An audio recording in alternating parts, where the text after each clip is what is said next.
Scam grace ఇదే మన Congress agent స్వామీజీ ఏమంటున్నాడు ఒకసారి వినండి. మొన్న ఉత్తరప్రదేశ్లో అయోధ్యలో భారతీయ జనతా పార్టీకి ఓడిపోవడానికి కారణమైనటువంటి ఈ దుర్మార్గుడు ఏమంటాడో ఒకసారి వినండి. हमने राहुल गांधी का पूरा प्रवचन जो भाषण उन्होंने संसद में दिया था उसको निकाल करके देखा और हमने उसमें पाया कि वो तो ऐसा कह ही नहीं रहे हैं। वो तो कह रहे हैं कि हिंदू धर्म में हिंसा का स्थान ही नहीं है। तो जब वो साफ कह रहे हैं कि हिंदू धर्म में स्थान नहीं है तो फिर उनके ऊपर ये आरोप लगाना कि उन्होंने हिंदू धर्म के विपरीत कोई बात कही है, उनके आधे वक्तव्य को अंश को निकाल करके और उसको फैला करके, ये हम समझते हैं कि अपराध है, दुष्प्रचार है और ऐसा करने वाले को दंडित किया जाना चाहिए, चाहे वो पत्रकार और चैनल ही क्यों ना हो। गलत है।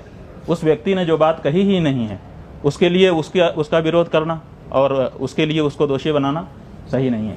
उन्होंने साफ कहा कि हिंदू ऐसा नहीं कर सकता, बहुत साफ कहा हिंदू हिंसा नहीं कर सकता।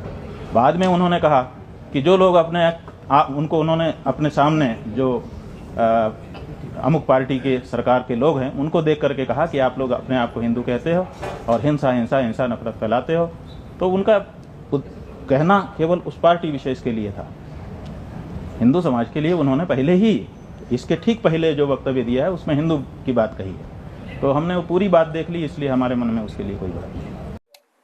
విన్నారా ప్రియ హిందూ బంధువులారా, సన్యాసాశ్రమంలో ఉండి కాషాయ వస్త్రాలు ధరించి ఉన్నటువంటి ఈ కాంగ్రెస్ ఏజెంట్ ఏం మాట్లాడుతున్నాడు అనేది.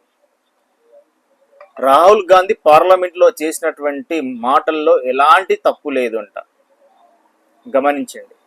మొన్న అయోధ్యలో భారతీయ జనతా పార్టీ ఓడిపోవడానికి, ఉత్తరప్రదేశ్లో భారతీయ జనతా పార్టీ వెనుకబడడానికి కారణము ఈ దుర్మార్గుడే. ఎందుకంటే ఈ మాటలు మాట్లాడాల్సి వస్తుంది. మన దేశాన్ని ఒక 7 నుంచి 800 ఏళ్ళు మొఘలాయలు పరిపాలించడానికి కారణము ఎవరో కాదండి, ఇలాంటి వాళ్ళే, మన హిందువులే. కాశీ, మథుర, అయోధ్య దేవాలయాలు కూల్చబడ్డాయి, ఆక్రమించబడ్డాయి అంటే కనుక ఇలాంటి దుర్మార్గుల వల్లనే. రాజకీయాలు చేయాలనుకున్నప్పుడు కాషాయ వస్త్రాలు పక్కన పెట్టేసి రాజకీయాలు చేయొచ్చు కదా. హిందువులు అంత ఏకమవుతున్నటువంటి సమయంలో ఇలాంటి వ్యాఖ్యలు చేసి హిందువులను విడదీసి మళ్ళీ హిందువులని ఈ మొఘలాయుల వంశస్థుల యొక్క కత్తుల కింద వాళ్ళ యొక్క బాంబులకు బలి చేసేటటువంటి ప్రయత్నం, ఈ రాజకీయమైనటువంటి దుర్మార్గమైనటువంటి పని ఈ దుర్మార్గులు చేస్తూ ఉన్నారు. ప్రియ హిందూ బంధువులారా, చేతులు జోడించి చెప్తా ఉన్నాను, ఇకనైనా మేల్కొనండి. హిందువులను అంతం చేయడానికి ఎవడో రావాల్సిన అవసరం లేదు, మనలో ఉన్నటువంటి వాళ్ళే ప్రధాన కారణం.